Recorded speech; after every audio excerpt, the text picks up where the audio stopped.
doing for time? Are you? I'm ready to go at any time. I don't want to hold you up too long. So, Lisa, Neelam is out of town. You know that, don't you? oh, okay. No, I didn't realize that. Okay. So he He's probably not joining us. Okay. Well, why don't we get started and people can just join us as we go.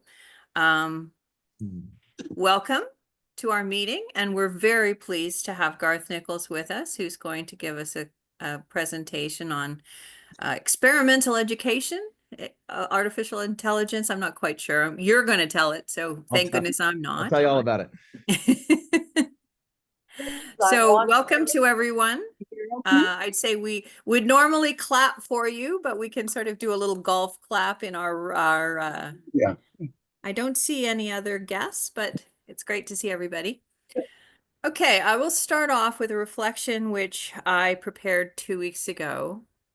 2 weeks ago, you might remember we had more optimism, or perhaps a little bit more optimism. And I was thinking about the quote, "Women hold up half the sky." So I did a little research on that. Did you know that it was actually Chairman Mao Zedong that said that? So what happened before the Cultural Revolution in China? Women were basically the property of their fathers or their husbands. They didn't have any rights. They were largely footbound. They were largely illiterate. During the revolution, I expect a lot because the men were off fighting. Women were left in their towns and they began to organize. They began to educate themselves. They began to demand better treatment. They began to fight back against nasty men. And they became a force to be reckoned with. They needed to do the jobs. They joined the workforce. And it is fairly widely accepted that the Cultural Revolution in China succeeded because women joined the workforce. And so Mao recognized that in a speech after they were successful. Now, you can argue that China's record on human rights is not great, and it isn't perfect, but it is, I found it uplifting and encouraging that a regime like that recognized the value of women. And I had hoped to use that reflection to recognize the momentous change that had happened in our neighbors to the south, but unfortunately that didn't work. But I still think it's worthwhile remembering that we all have rights and we all have a responsibility to recognize everybody else in our society who's contributing. So I leave you with that and I move on, and I'm going to turn the floor over to John, who is going to introduce our speaker. Okay, can you all hear me? Yes. Some people, okay, good. I'm just going to start off with a little bit. Most of us know about Havergal College and what it is and where it is and how long it's been around, but some of us haven't been around that long to know much about it. Like we've got new members, Jim's fairly new, Craig's new, Maria's new, Paul's new, Sandy's an old new one, Walter 4 is new, Chad's fairly new. So I thought I'd give a little brief update on what Havergal is. Havergal College was founded 130 years ago, and it was set up providing young women with an exceptional education in an environment that encourages both history, curiosity, inquiry, and celebrates the community. It's a primary school for education, primary and secondary school for education. It has about 200 employees, up to 200 employees at any one time. It's founded in 1894, and its specialties are innovation, digital complexity, compliance, competency, creativity, problem solving, music, performing arts. And with us today, we've got, luckily, I've got a little connection, Garth Nichols, who's with us. My wife went to Havergal, my granddaughter went to Havergal, and Garth is now at Havergal. Garth is married to my daughter, our daughter Dale, who some of you know from the diaper bank. She started that quite a while ago. So now Garth is with us, and he's going to talk to us about Havergal and what it's doing in the way of education. not only education, but outside the school as well. We learned a little bit this morning just chatting with them about their knowledge and understanding of the charity work needed in Toronto, being New Circles, the one that we just looked after, helped last week. And I'm sure they can help us elsewhere, and we can help them elsewhere as well. So I'd like to pass it over to Garth. Garth is a Vice Principal of Strategic Learning and something else I can't remember what else. He's going to give us this title later. Anyhow, it's very exciting. If I had that sort of stuff when I went to high school, I would have been a much better student and gotten through a lot quicker, I think. Huh. Anyhow, Garth is a certified educator, having been with the Ontario College of Teachers since April 2000. He has started Cohort 21, a group of young men and women who are educators in the Greater Toronto Area primarily, but in Ontario, and part of the independent school system. And they work on improving the different types of teaching that they do and improving teachers overall. And Garth is involved in that as well, involved in starting it. And he's a coaching teacher. He's a coach in basketball as well in private, and he's a whirlwind of stuff. He's done all sorts of things, such as rides his bicycle, reads a lot. He's got some pods on, some podcasts. Yep. Enough. I'm being yelled at by my wife at the back door here. Sorry.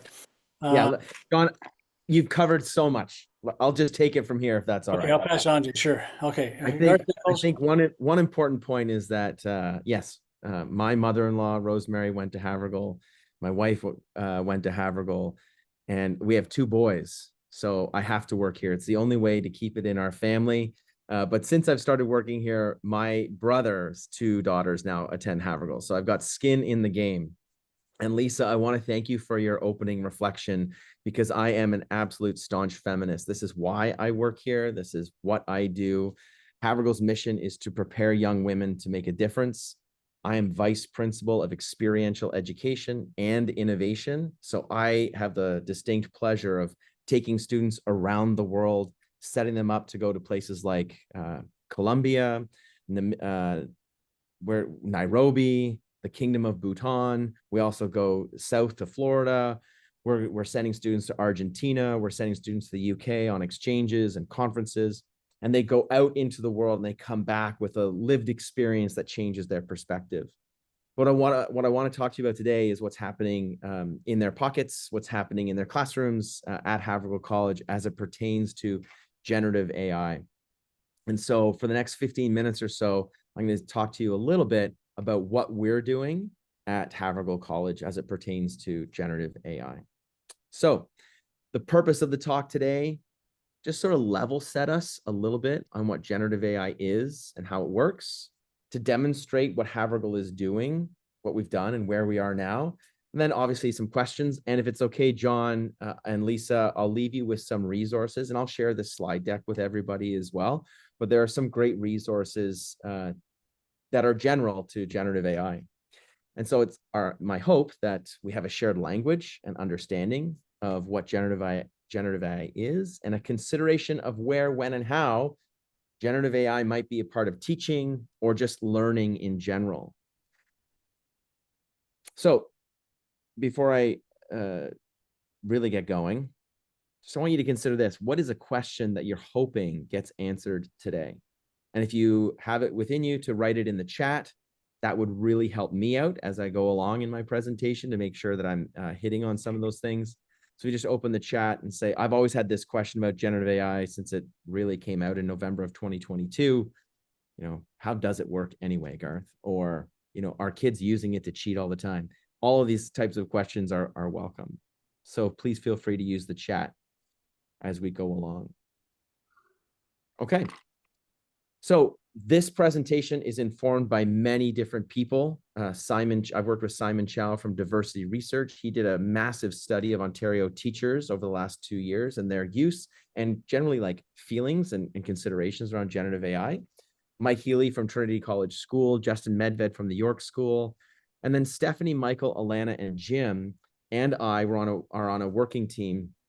And that working team is dedicated to supporting all independent schools across Canada in the implementation of and consideration of where generative AI can work for them, not only in teaching and in learning, but also in business practices as well. Really interesting stuff. And also, I'll talk about this in a little bit, but we have a Havergal faculty learning team. And so that's been a really essential part of this journey. So thanks to all those people. It's not just me. We're a big team here. And we have a lot of people collaborating on this across the whole country. So let's start. Let's start with the basics. What is generative artificial intelligence? And if you have any idea of what it is, please feel free to put it on the chat. But essentially, it's a super advanced autocomplete. And when I say autocomplete, you may see this on your phones. You may see this on your Gmail, where it's giving you recommendations for how to finish a sentence. If you use Google, or if you use Bing, or if you use Yahoo, any of these search, you'll start typing something in and it might finish the sentence for you. Large language models, LLMs, are essentially that. They're text predictors. They are simply guessing, for all intents and purposes, on what the next possible word is in a sentence. And they're using that, or they're getting that next word from trillions of data points. So I don't know this person on the Zoom right now, but his username is Owner. So I'm just going to refer to him as Owner. See all the books behind Owner, right? See all the books behind John or whoever. See all the books in the library. That's millions of data points. LLMs, ChatGPT, that's trained on trillions and trillions of data points.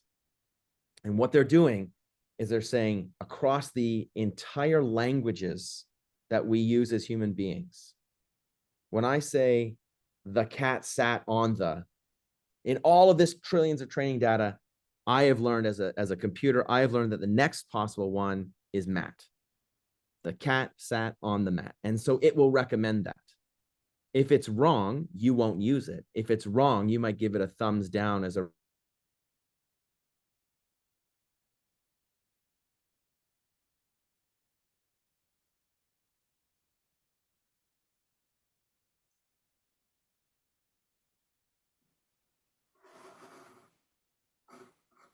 here, Wallace is on a train and he's just trying to put a track in front of a track in front of a track. And what's significant about that is that he does not know where that train is going. LLMs do not think. LLMs do not consider as we know it as human beings. It is just guessing, guessing, guessing. That can result in these things called hallucinations. And I'll talk about that in a little bit. But hallucinations are plausible sounding but incorrect or nonsensical answers. That's what they are. So what you need to know about LLMs is a couple of things. Generative artificial intelligence is, in our experiences, online and in-store shopping. It's robotic tractors, it's precision architecture, it's Amazon warehouse fulfillment, for example. It's text to speech, it's foreign language translation, it's mapping and navigation, but it is certainly not alive. It is not smarter than us. It's not only for geniuses. It's not only for people in Palo Alto and tech cities. And it is not always physical either. It's inside our computer software. It's inside our phones and apps. It's kind of everywhere. And it's certainly not going away. When we talk about education with artificial intelligence, we can look at really exciting things. Personalized learning, differentiation of needs within seconds. We can talk about the life of a teacher and say, I can draw up a lesson plan and maybe move off of that lesson plan that I've gotten from generative artificial intelligence. And that can happen in 2 minutes. We do know that there are some amazing advancements in generative artificial intelligence as a tutor for students to increase their persistence, to increase their ability to communicate and increase their language translations. What education with artificial intelligence is not, is it's not replacing teachers. It's not going to solve every problem. And it's not another subject that must be separate. It's not a subject to learn about. Generative artificial intelligence, and I think this is important, generative artificial intelligence is what's referred to as an arrival technology. Everyone is getting it at the same time. Everyone is experiencing it at the same time. Students, teachers, parents, friends, all at the same time. So we are learning as we go. It is not enough for us. It is not prudent for us to say, we're going to make a classroom and we're just going to teach what generative artificial intelligence is. We have to integrate it and we have to understand it as educators. So I'm going to give you a second to read this quotation on your own. I'm not going to read it out, but this is from the OECD, right? The Organization for Economic Cooperation and Development. So we're doing research within and beyond educational sectors. And I think it's significant to take a moment to read this.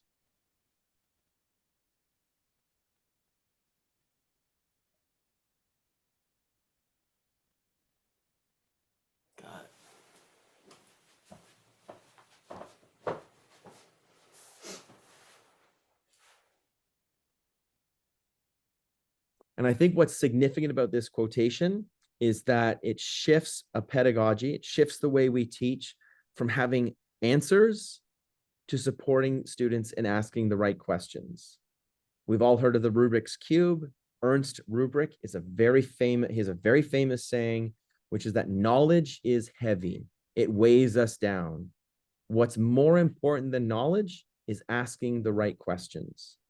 Our future is moving at an exponential rate. And so we need to be aware of how to ask good questions, when to ask them, and what good questions actually look like. So with that sort of introduction, I'm going to talk a little bit about our journey to now.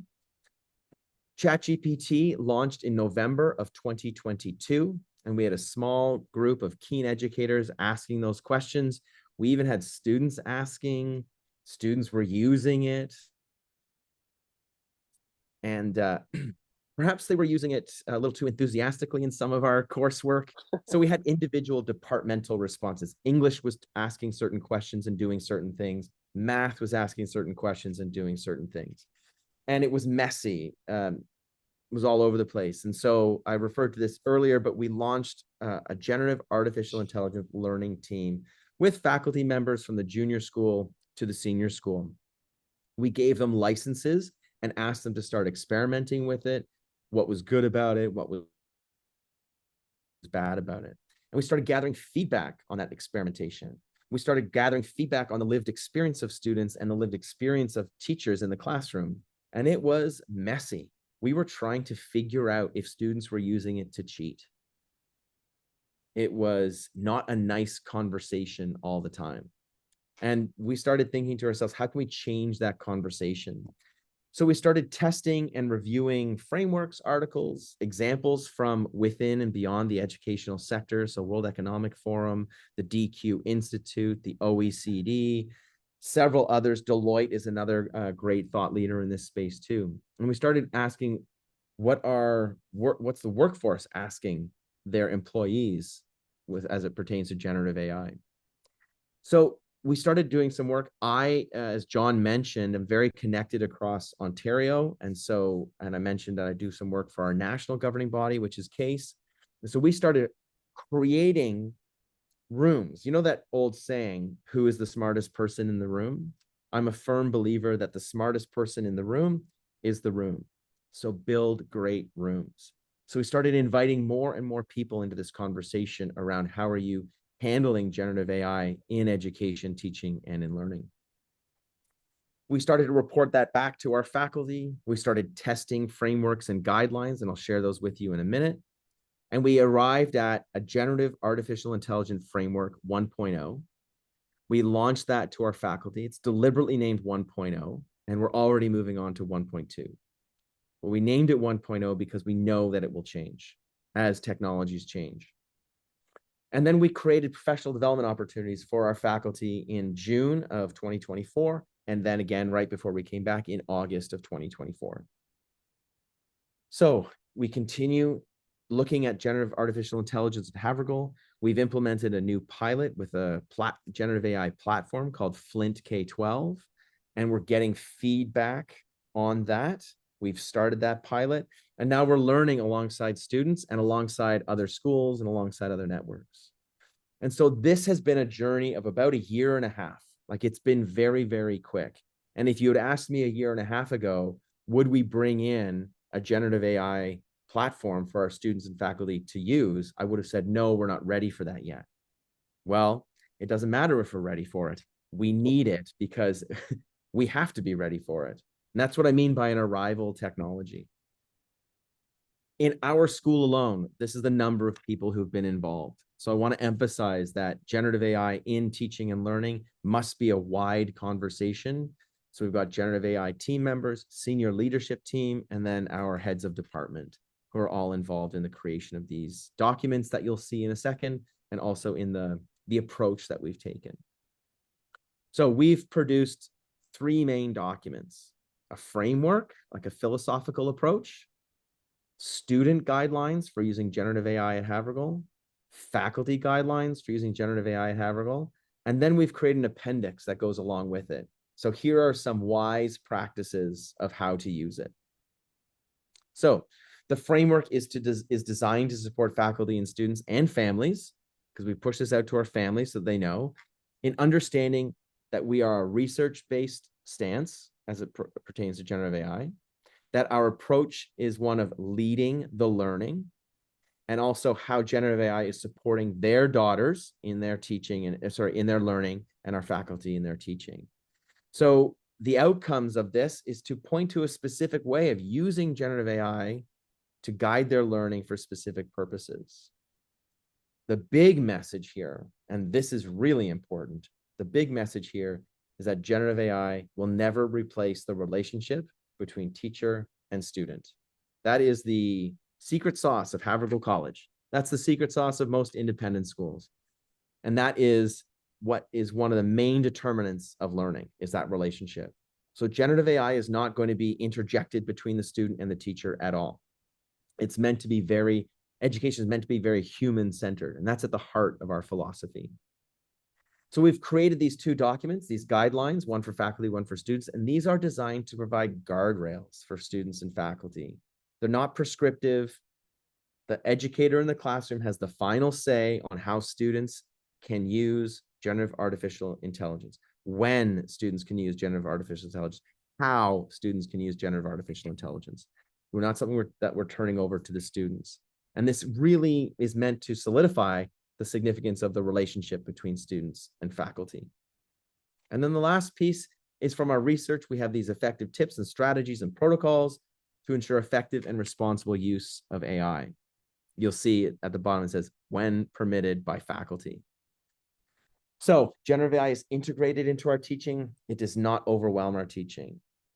Students and teachers can use it as a tool, but the primary element of teaching is that relationship. So at Havergal College, we've got a living document, demonstrates our research-based approach. That's my role. We've got a team of 3 others and me our role is to continue to stay up on top of the research.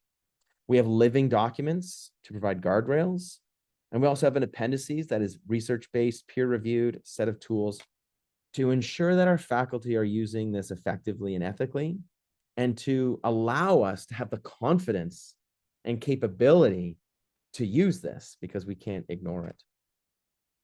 So these are our documents. I'm going to share these with you. These are live links, but if we had more time, I'd open them up and we could go through them, but it might be worth a read for you. I don't know if you're interested in that or not, but they will be provided to you at the end of the talk. So here's another great quotation. I'll give you a second to read that. Again, from the OECD, speaking about professional development for teachers. So take a moment and just read that.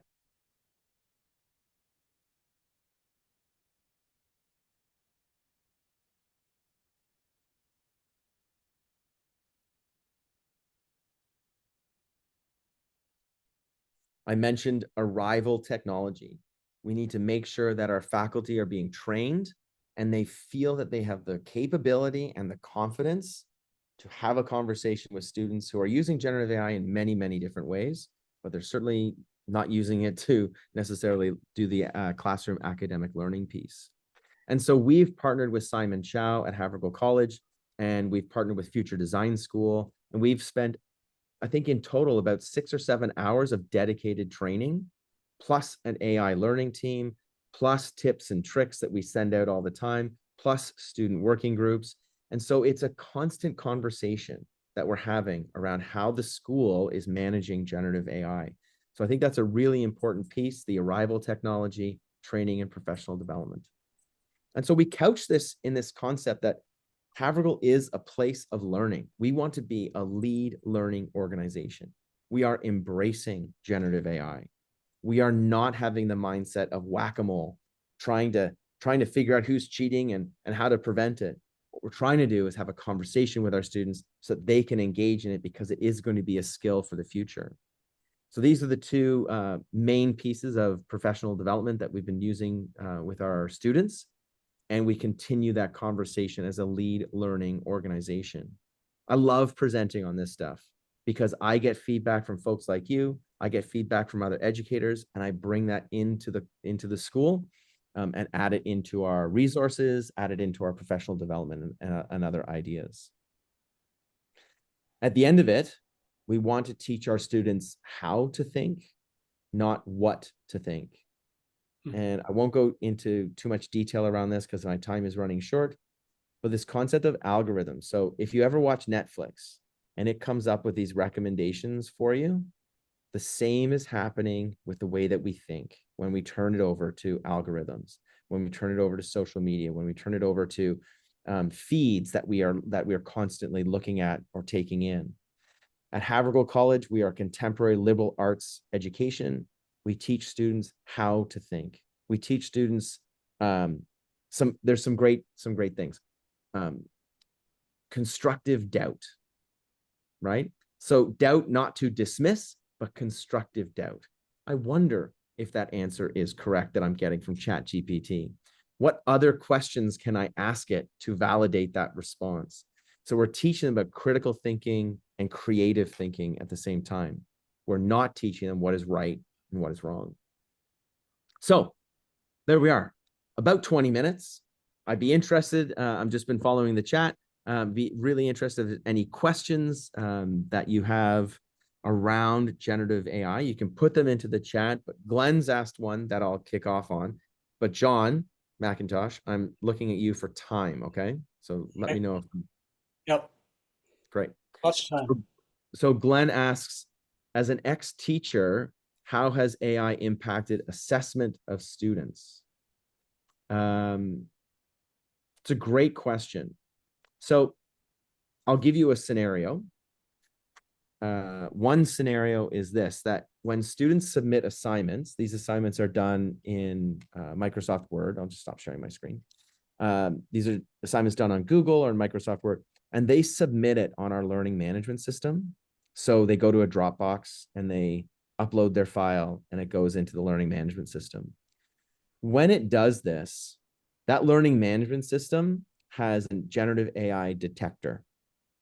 So students will know that.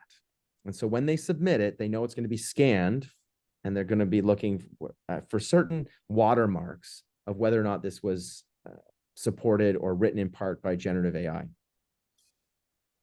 So when I talk to my students about generative AI, it freaks them out. Many of my students stay away from it. They do not want to be caught cheating.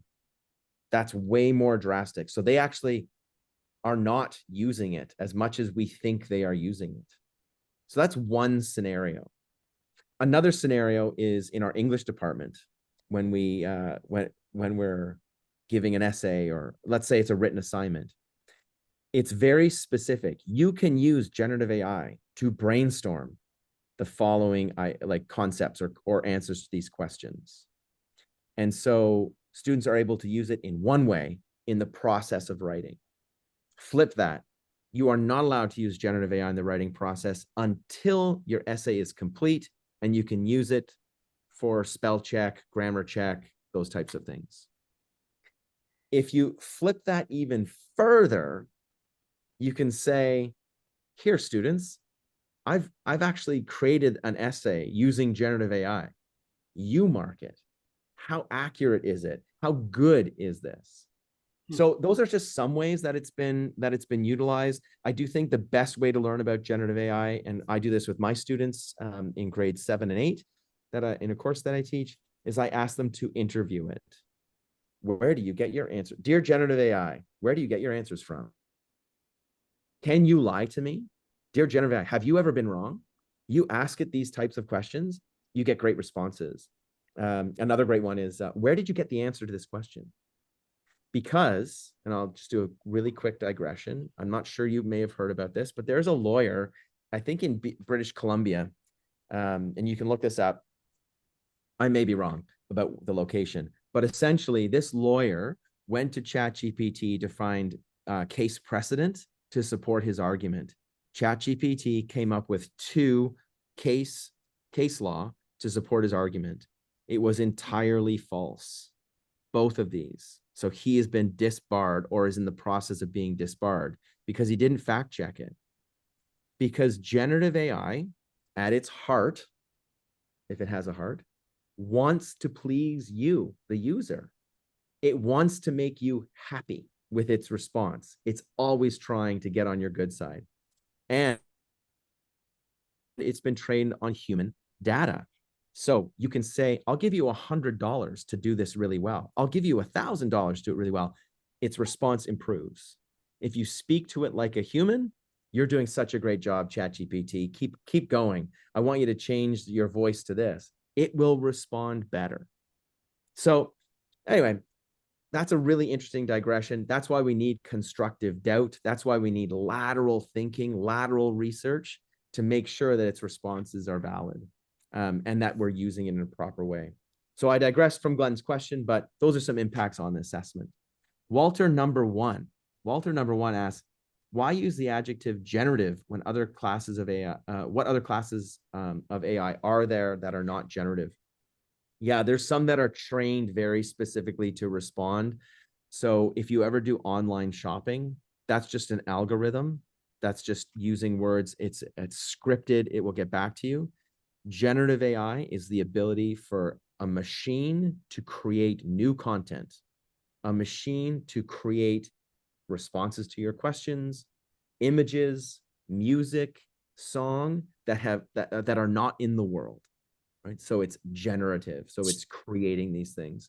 Whereas artificial intelligence, we already see that in the way that we drive. We already see that in our phones, those types of things. Thanks for the question. Ron asks, in your AI work, have you ever come across a more creative term than Gaussian splatting? I have never heard of Gaussian splatting, Ron. I don't know what that is, so I'll look it up. Are there any other questions? If you want to unmute to ask a question, maybe you've got students who are in independent schools or at schools that are struggling. I'm happy to answer some more questions if I've got time. I would like to make a comment. I think this is fantastic. I think as educators, Havergal has always been there. And you can't deny that we're moving ahead. And if the ability to be better is available, you have to look at it, and you have to look at ways of getting it into the students. Are all the high schools starting to think of this, or is just Trinity or Trinity and Havergal? Yeah, I mean, every school is wrestling with this and what their approach might be. That's where we're at. My work with CASE, our national governing body, is that we've actually established what we refer to as a maturity model based on what are the questions that you're asking about generative AI in your school. And we're developing look-fors, resources to move all schools into an area where it is not shame and blame. It's not don't use this. It is a skill for the future that we firmly believe in. So I like to think that Havergal is one of the leads in this for sure. But I've got colleagues in the States that are way ahead. And then you've got the schools in the Middle East, Tom. The schools in the Middle East, you know, the American School of Dubai, GEMS School, which is in Abu Dhabi. These schools are all in. They're introducing humanoids. That's not where we want to go, right? We don't want that type of piece. So I do think that we've taken a very human-centered approach to this. So appreciate your comments. Well, we got rid of the abacus, and we also got rid of the slide rule. Eventually, kids have to learn where to and what to ask is the important question, not necessarily what to do. So yeah. I think it's phenomenal. Well done. Thank you. Thank you so much. And on that note, I'll just leave you with this. This is the last slide of the presentation. These are some amazing books that you can check out. Co-Intelligence by Ethan Mollick. If you're on LinkedIn, Ethan Mollick is prolific. He's a thought leader from the States, MIT, I believe he's from. Sal Khan, the Khan Academy. He's written a book called Brave New Words. Really great stuff in terms of early adoption and its impact on learning. And then the AI Classroom, maybe not the best read for you folks, but it is a great introduction of how to use generative AI. If reading isn't your thing, there's a couple of podcasts that I'd point you to.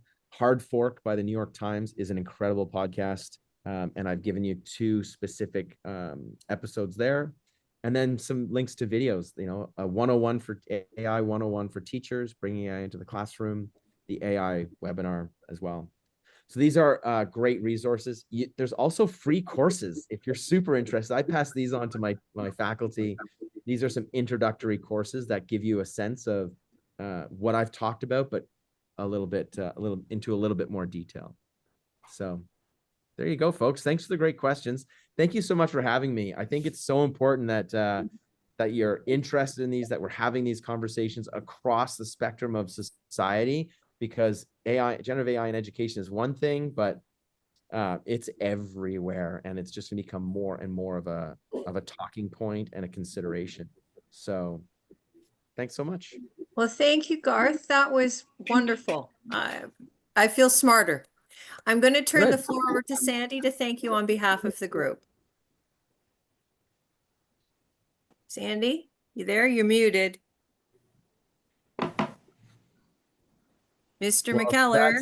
If that's not a comment on my presentation, I don't know what is, Lisa. I don't know what's happened to Sandy. However, I will say thank you on behalf of our group. I read a quote once that said that the most important part of an education, the 2 things to come away with are critical thinking and time management skills. And I think critical thinking is the biggest. Asking the questions. I had another person tell me, question everything. Yeah. And I think that applies to pretty much all facets of life. So thank you so much for joining us. We're going to move on to the more Rotary business part of the meeting now, and you're welcome to stay, but we understand this is your lunch hour. You might want to go use it for something else. Thank you again for joining us. Your understanding. Yeah, and an open invitation if anyone wants to reach out and contact me, if they want to come in to watch a class where we use generative AI, we got robot dogs, like the whole bunch. Please just get in touch and we can see if we might be able to arrange that. That would be wonderful. Thank you for the offer. And John, my favorite father-in-law, thank you so much for inviting me, and thank you. There's your favorite mother-in-law in the background. You can see her. Thanks, everybody. Have a great day. Bye. Thanks, Garth. Thank you. Well, that was wonderful. So I will start off the business portion of the meeting with Happy Bucks. So is there anything that anyone has some glee about they'd like to share with us this afternoon, sorry. Anyone? Joe, you're muted. Joe, you need to unmute, sweetie. There we go. Okay. I will put in $10 for because one of our granddaughters is coming to Toronto this evening, or tomorrow morning rather, for to attend a concert of Taylor Swift. What's her name? Taylor Swift. Yeah. And we don't get to see her very often, so I'm looking forward to it. Oh, that's wonderful. Anyone else? Norma. Norma, yeah. And I owe $5 from last time. I have to know how to do it. So I'm doing another $5. This time I'm doing $5 for the committee last night approved another $5,000 to go to Allen Gardens Food Bank, which I volunteer with, and I'm excited about that they're giving some money again. So for support of Allen Gardens Food Bank, I'm giving. The easiest way to get Happy Bucks is to e-transfer, if you're comfortable doing that, to treasure.rotary.toronto.eglinton@gmail.com. We'll do that today. Thank you. Don't send it to me personally. It goes into my bank account and then questions get asked. Yeah. Okay. Anyone else? Yeah, I love you guys, but I'm not going to jail for embezzlement for you. So where are we? Anyone? Okay. Fabulous. I'm going to move on then. I think I'll start with the two people who said they wanted to make announcements. Tom said he had something he wanted to talk about. Yeah, we've just recently got a new poster on HIP, which is honoring Indigenous people. And they had a great seminar in BC last year. We gave $1,500 for a student to help cover the cost. Well, this year it's going to be in Nova Scotia in April 27th through May. And there will be no cost to the student whatsoever. It's all being picked up by a generous donor. There will be 25 Indigenous kids and 25 non-Indigenous kids. If you know anybody in a school or any contacts with schools, give me the contact information. I will contact to see if they want to apply or have a student apply to go to this Rotary thing next year. It's grades 9 to 11, ages 15 to 17. And I will facilitate the contact with the Toronto group and make sure that the application forms are filled in by the students that want to go. There's been nothing but positive response to the ones that they've had so far. So that's HIP, honoring Indigenous people. If you know somebody, any school that might be interested in getting a package, let me know. I think it would be worthwhile sending it to Garth. Because Oh, it I sounds will. like that I might be will. something that their school would be interested in. I don't think Jackie's on the call, but she probably still has Well, contact. I've touched base with Okay. Northern already, but I just wanted all the members that may have some contacts with a school, just give me the name. I'll get a package put together, send it to them, and then they can give it to whatever student they think would benefit from this. Perfect. All right. Thanks, Tom. All right. I'm sorry. Someone else said they wanted to make it. Gnezi, thank you. Norma. Oh, Gnezi. Okay. Gnezi, You're you're muted, muted. Kenisi. Another one? We can't hear you, sweetie. If there's one downstairs, it's on the counter, it's on the desk. I like to share a video first, and then Right. we'll learn the whole story, and then I will make the announcement. Bear with me 2 seconds while I David share will this. facilitate that for you. Hold on. And play. Hopefully everyone can hear this.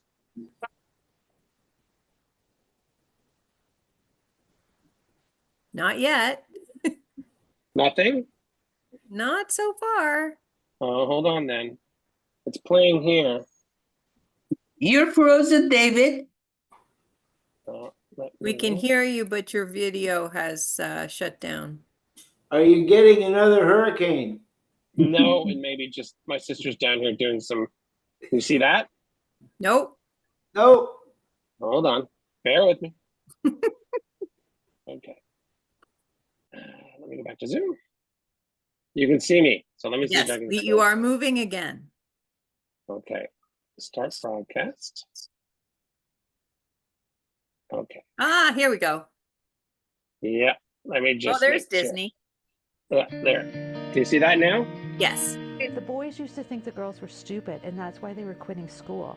They had no idea that it was a period poverty issue. I am Janet Thorstensen. I'm from the Rotary Club of Whitby Sunrise, and I am championing the Girls Reusable Menstrual Kit project for our district, 7070. I belong to the Whitby Sunrise Club, and we have an international project in the Dominican Republic. We go down there once a year to help out our sugarcane worker friends. in the Batis around Casuelos. So the girls' kit started in 2015, and since then we've given 1,500 of these kits out to girls, and this is to help the girls stay in school, because what we were finding was the girls would quit school once they started having their period. It's quite sad that some girls actually do miss school because they do not have something which we feel is available to us all the time. We don't even think twice about it. My name is Dr. Jenny Beans, and I have been Rotarian for the last 16 years. Being a Rotarian and having a sewing shop and hearing about a project which aligns all my values, I think was a perfect combination to invite Rotary Club of Trenton and anybody else to come and help Janet in her amazing quest. I'm really happy that we were able to do that we were able to gather together. My daughter, who is an outbound exchange student for the next year, is here, and there are other youth exchange students. I think it's such a great way to be involved locally in something which will make a difference globally.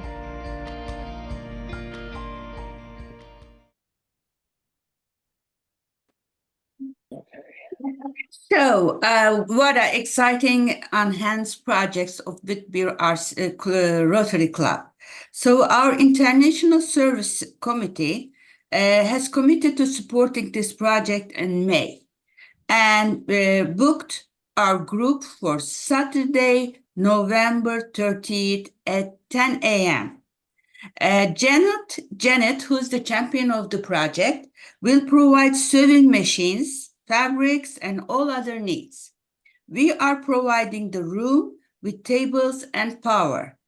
Many thanks to Jim Moore for booking a room on the 5th floor of York Minster Park Baptist Church, where we attend the Out of the Cold. We need volunteers for sewing, sorting, piling, and setting up. Sewing is very basic. All need to spare the sewing machine. Please email me if you're interested. Do we have any volunteers today? I haven't sewed in 40 years, but I'll try. Thank you, Lisa, so much. And you can bring your daughter as well. I could, yeah. Yes, it will be a very fun day. We will enjoy so many things, and we will be socialized, and we will have a lunch break as well. We have tea, coffee, and goodies along. So is there anybody else I can note? We already have. Yes? Denise, no, I'm already there, but what I want you to do is just check and find out what type of sewing equipment I need to bring. I know you said I don't have to bring my sewing machine, but I want to know, do they want scissors, do they want a cutting board, other things? What else could they use? Nothing. Just take a subway or drive to the church and enjoy the day. That's all. All will be brought by the Whitby Club. Is there any question? Thank you. Thank you. Thank you, Ganesi. That's a wonderful project. And thank you for sharing this story. It's great to see what we're doing out there in the world. That's amazing. Okay, are there any other committees that have motions they'd like to put for? David has something you'd like to say? Yes, thanks, Lisa. So a couple things. So everyone would have gotten my email yesterday for the Tree of Remembrance, and thank you to all those people that have already reached out. I think I've responded back to everyone who's offered up some shift times. If you have not gotten an email back from me, then I have not received your email, I don't think. Anyway, I'm still looking for some more people. So the Tree of Remembrance starts December 14th and goes until the 24th at the Young Eglinton Center. We're back up on the mezzanine level. We're not back where we were last year because they now have a lottery station there. So we lost on that great spot. So anyway, the other thing I'm going to ask, in the contract this year, they are looking for us to also have a carpet underneath our table. So this is an opportunity for you to offload something that you're trying to get rid of. I'm looking for an 8x10 piece of carpet I don't want it too pretty. I want something pretty, plain and simple. So if someone has Nope. something, Genesi has her reach hand out up. to me. Denise, did you have something? Yes. Okay, we'll talk afterwards. Okay. But yeah, I need to have that. I asked them, really? I need to have that? And they said yes. So instead of going and buying something, if someone wants to get something off their storage room, I have an availability for that. So that's it. So thanks everybody. If you Reduce, haven't reuse, responded, recycle. I love it. exactly. If you want to sign up for some shifts, please reach out. Thank you. Okay. Anyone else with any announcements before I turn the floor over to Lars? No? Okay, Lars, the floor is yours. Keep us updated. Oh, it's the World Kindness Day today, and I think the most kind I can be is to be very short and shut up, because I'm at the Volvo Oakville dealership, but I think I'm more downtown Gothenburg in a disco. And it's probably coming through. But anyway, a couple of things. If someone has received an email from District Governor Virginia that she wants to speak with you and would like you to touch base with her, ignore it. Because what happens if you respond is that you get from someone else, not Virginia, asking you to buy 2 Apple gift cards of $500 each and send pictures of it, and you will be reimbursed. And Virginia has nothing to do with this. So I, of course, I didn't buy any, but the reason I know what happens is that I thought that Virginia wanted to talk to me, but it's not her email to begin with. So a warning. And the only thing I will add, I'm glad to hear these things. And David, I saw your email, and I will look at when I can do the tree of remembrance. And I'm glad to hear that things are going on. Anyway, the only thing I will bring up is the great Ben Simpson. And I'm sure that everyone interested in Canadian football knows who Ben Simpson was. This day in 1909, he kicked 9 singles for a 14-1 win for the Tigers, Hamilton Tigers, over the Argos in our area, Rosedale Fields. So that was what happened. That I had a lot of other things, but as I say, it is quite noisy around here. So thank you all. That's what I had for now. Thank you so much, Lars. Anybody else have anything that they would like to bring up for the good of Rotary? Well, then, I think we're going to be breaking a little bit early. I want to say next week, we're meeting in person at the Lawn Tennis Club, and we are going to be having Maria Den Austin. I hope I didn't murder your last name. Den Austin, her classification speech. I know all of us really enjoy getting to know our new Rotarians better, so we're very excited about that. Unfortunately, Maria, I won't be able to be there because I have a conflicting appointment at Sunnybrook, but I will be watching on tape when it's over. So thank you so much for doing that, for sharing your story in advance. Oh, Walter? Oh, Walter, you want to say something about Out of the Cold? Sorry. Yeah, just to say tonight's our first commitment with Out of the Cold. So I've got my team, I've got 5 people that are coming with me. So I look forward to that. We're supposed to register today. We need to be there a little bit early, and we have to sign waiver forms and such. But all is well, and we're looking for a really, really positive season Out of the Cold. It starts tonight, goes right through to the end of March. So all the very best, and I look forward to seeing my team later today. Thank you. Thank you, Walter. Lisa, Okay, I have well, one more thing. yeah. Just so everyone's aware, for new members, we have our board meeting next Tuesday night. If anyone wants to join, just let me know and I will send you the Zoom link. It's at 7 p.m. on Tuesday night. Tom, you want to join? Okay, I will include you on that Zoom link. And Ismet, you're already attached to that. I put you on the distribution list, so you're covered off on that. And Lisa, you're going to stay on, right? Yes, I am. Thank you, everybody, for joining us. And with that, I will adjourn the meeting.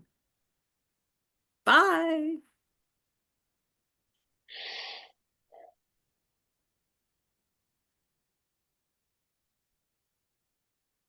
He's clicking off. Okay, let me stop the recording here.